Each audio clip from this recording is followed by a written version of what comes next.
Hey guys, it's Taku. Welcome back to my channel. I hope you're all doing well. This is a new sort of manga style video that I am testing out with Alita here. I hope it goes well, but if not, then I'll just go back to my face videos. But yeah, these are my first impressions for volumes 1 and 2 of Yukito Kishiro's manga series Battle Angel Alita, published in 2017 by Kodansha Comics. I'm going to go ahead and go through some of the story elements, character stuff, and then just kind of talk about my overall thoughts here at the very end. So let's talk about the plot.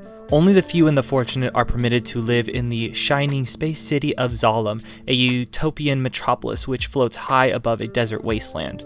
What trash and unnecessary dealings the people of Zalem find expendable are tossed into the Scrapyard, an enormous stockpile of waste below the city, which is surrounded by a clustering of ghettos and shacks.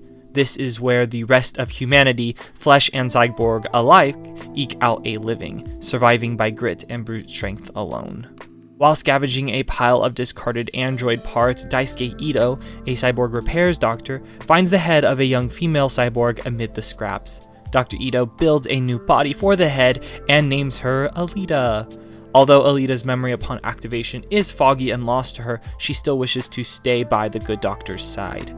The caring relationship between the two is challenged when Alita discovers Ito's night job as a hunter-warrior, a bounty hunter working for the Scrapyard's government, and she decides to become one herself against Ito's warning. While pinning down wanted criminals in the shadows of the slums, Alita awakens her forgotten knowledge of fighting techniques. As it turns out, Alita is a warrior, though her origins are still unknown. With her newfound strength, Alita determinedly fights for justice, recovering bits of her fragmented past to rediscover her original identity. I love cyberpunk, whether it is the clean-cut, glowing neon feel or the technologically clustered vision as with Alita here. I enjoy seeing how different artists approach their world building.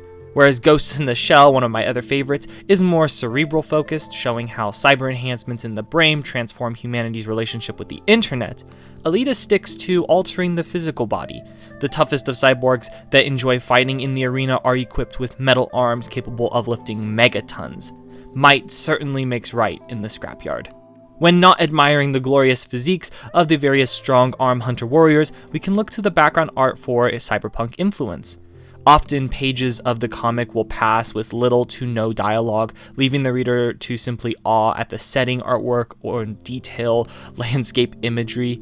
Yukito Kishiro structures the world-building aspects of the series with elements of action or moments of self-discovery, embedding the story of the Scrapyard within key character backstories or set pieces. I am especially referencing the ghastly, yet vast and maze-like conditions of the Scrapyard sewer system, a seemingly bottomless world of gross infestation and hellish living for any creature. The bubbling bog's curious plumes of stench contrast fantastically against the arid and metallic cityscape of the surface world.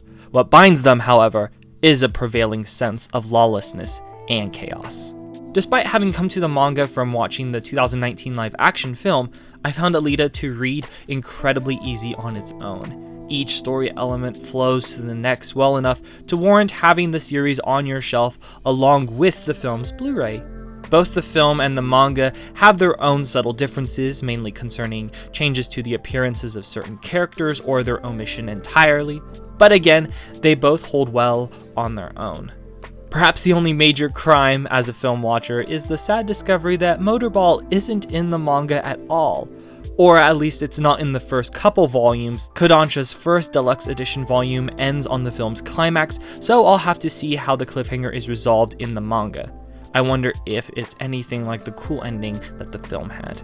Alita is, by and large, one of the most important titles in the cyberpunk genre. Its influence extends far beyond the main genre it belongs to, including to the realms of action, adventure, science fiction, and even dystopia. What I discovered from my read of the first 10 or so chapters of the manga, however, was that all of the praise for Alita is well deserved.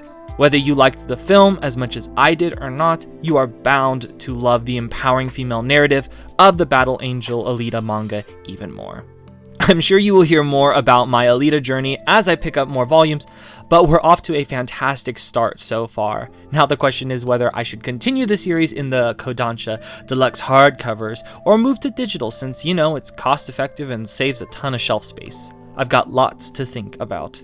One last thing, with all the cyborg skull crushing and limb smashing violence, Alita does lean more on the graphic side. Just wanted to let you know in case you are entirely new to the franchise. But hey, have you ever tried out this classic cyberpunk manga? Let me know in the comments. So far, I love the world and the characters in it, and that's enough to keep me throwing my money at this franchise. Thank you so much for listening to these first impressions, and till next time.